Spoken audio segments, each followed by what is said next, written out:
On Columbus Day weekend 2018, more than 100 volunteers came to the Wiscasset Waterville and Farmington Railway Museum to lay track and help expand the existing line.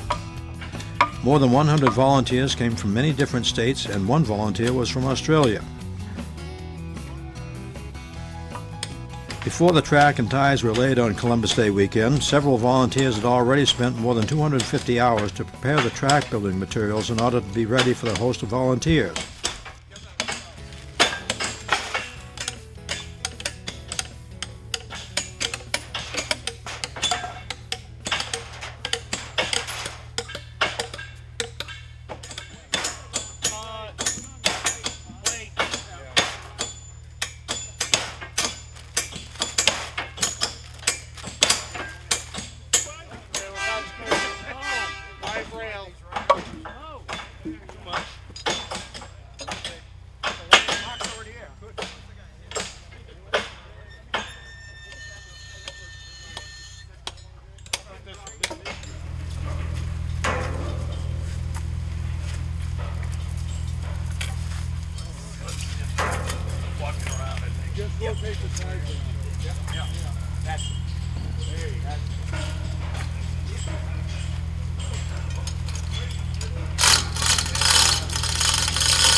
Wiscasset Waterville and Farmington Museum volunteers had designed and built a work crane for more efficient operation for laying track.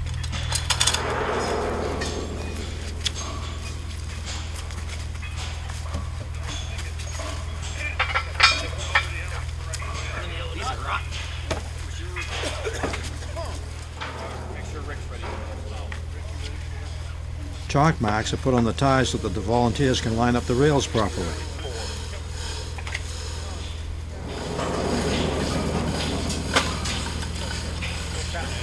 The 780 pounds of rail is easily offloaded from the flat car and onto the ties.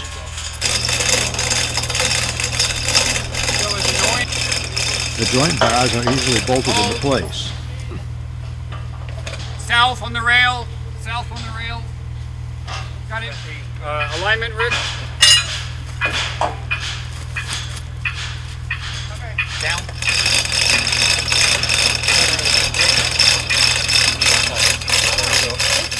All the volunteers want to have a hand in nailing spikes into the ties.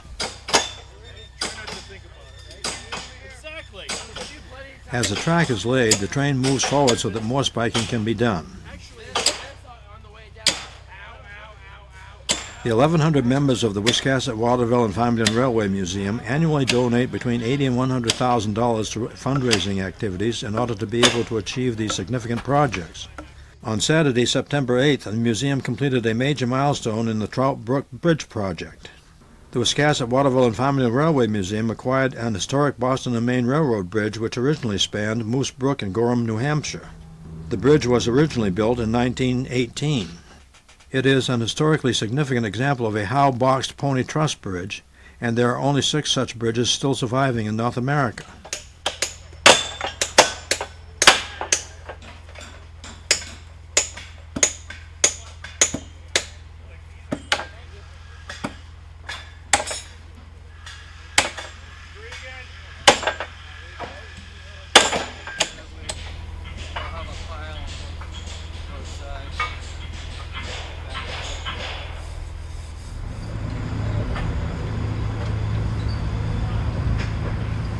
All the rails and ties have been used, and the work train is returning to Sheepscot Station for another load.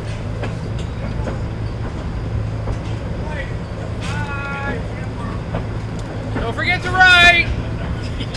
Arrivederci!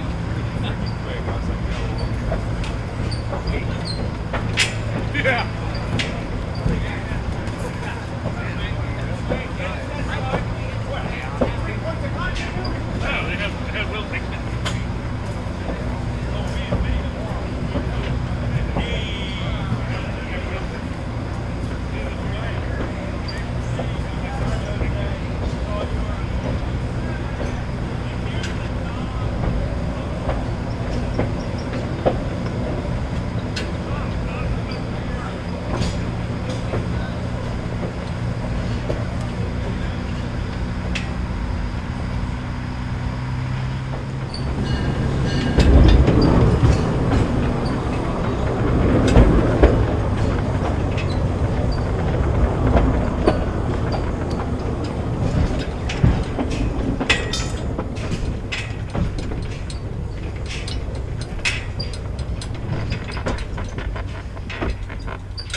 At the top of the mountain location, the switch is thrown into the proper position for the tourist train when it arrives.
As we hear the sounds of the tourist train, rail is loaded onto the work train.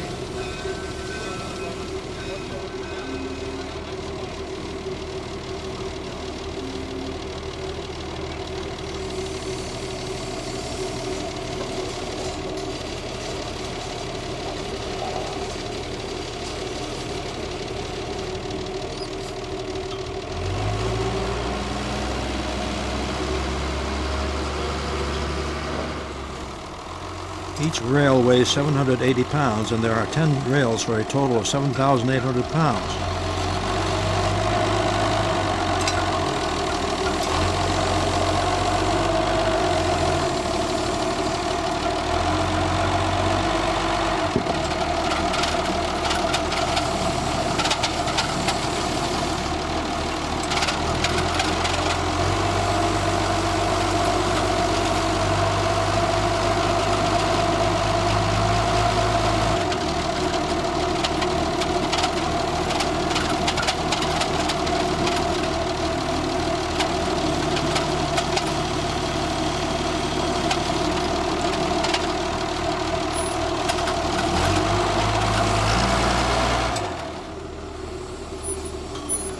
Heavy equipment makes loading much easier than when rail was carried by hand with 15 or 20 people carrying one 780-pound rail at a time.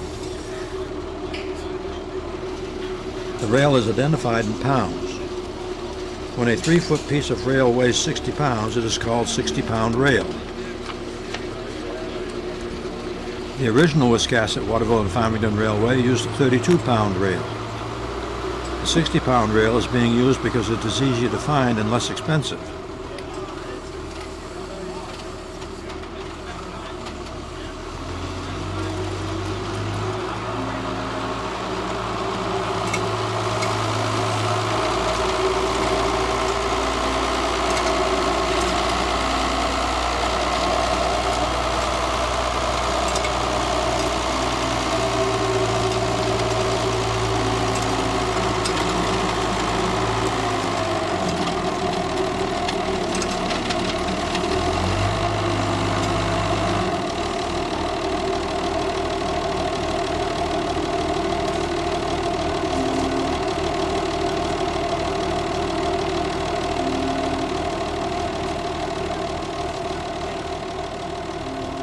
Two WW&F flat cars are used on the work train. One is used for rail, the other is used for ties. During busy weekends, these flat cars normally have benches on them.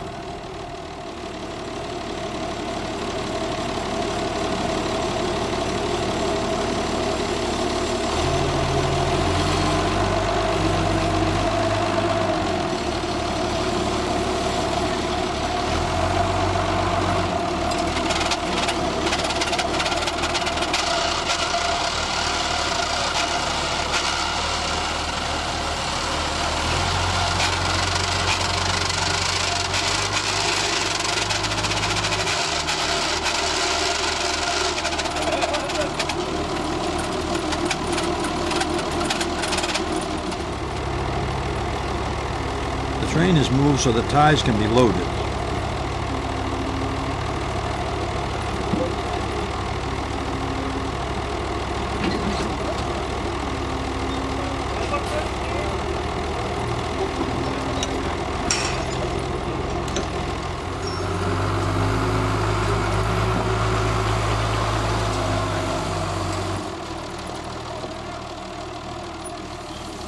The ties are used guardrail posts from the New Hampshire Department of Transportation.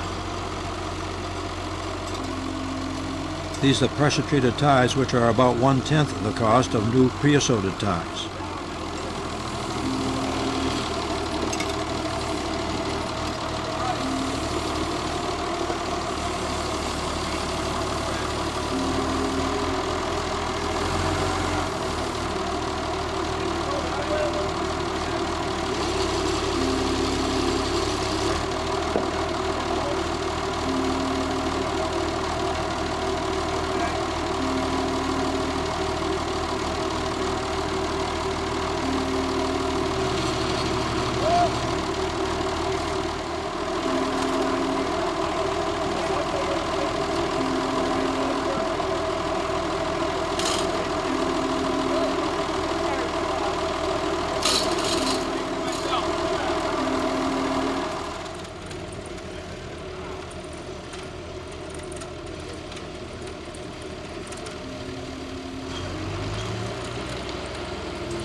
While the work of laying track is going on at the mountain, the tourist train is still running.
After the passengers get off the train, the engine will be uncoupled.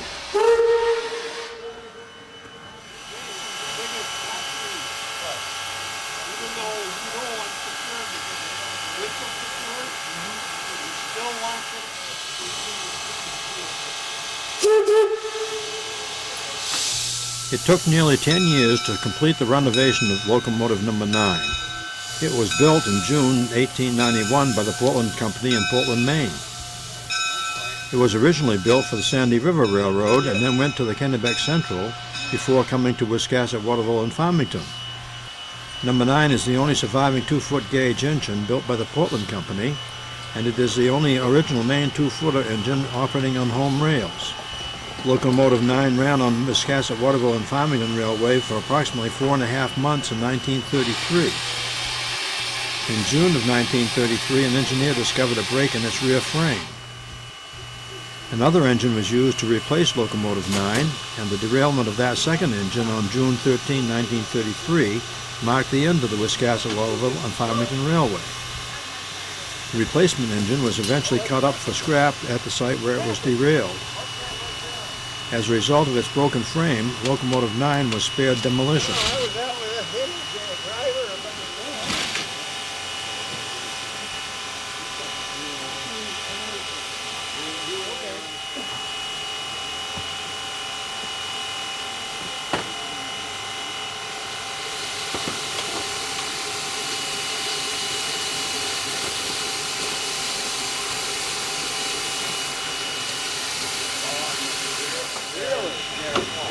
Before the locomotive finishes running around the train, it stops to clean out the ashes. There's 2 cars down, and the engine was on the slide between the 2 cars that raced, and After the ashes are removed from the locomotive, the engine will continue to run around the train and couple up and get ready to go for another trip.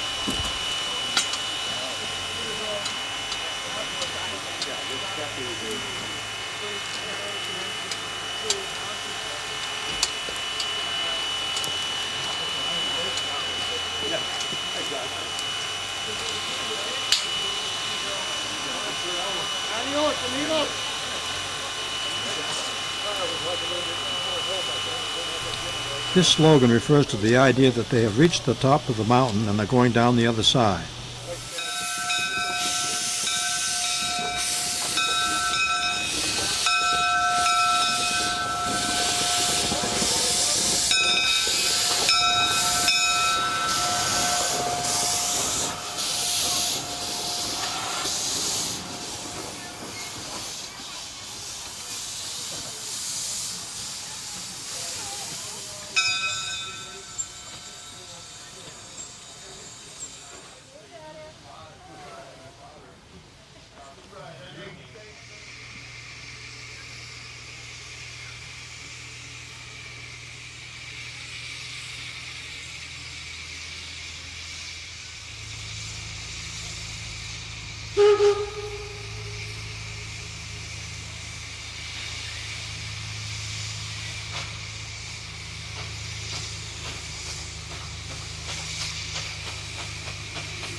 Leaving Sheepscott Station, the train stops for water. Water is needed to make steam. The conductor fills the tank and the train is ready to travel.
Rail spikes are added to the load, and the train is ready for the return trip to the work site.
The work train carries enough rail and ties to do about another 400 feet of track.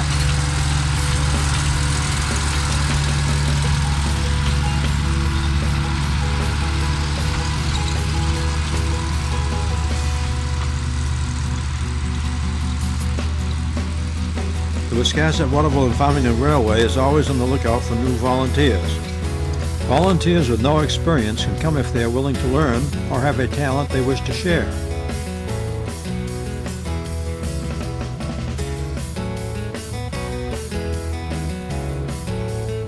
The Wiscasset Waterville and Farmington Railway Museum should be proud of the amount of work that has been accomplished since 1979 when they first started.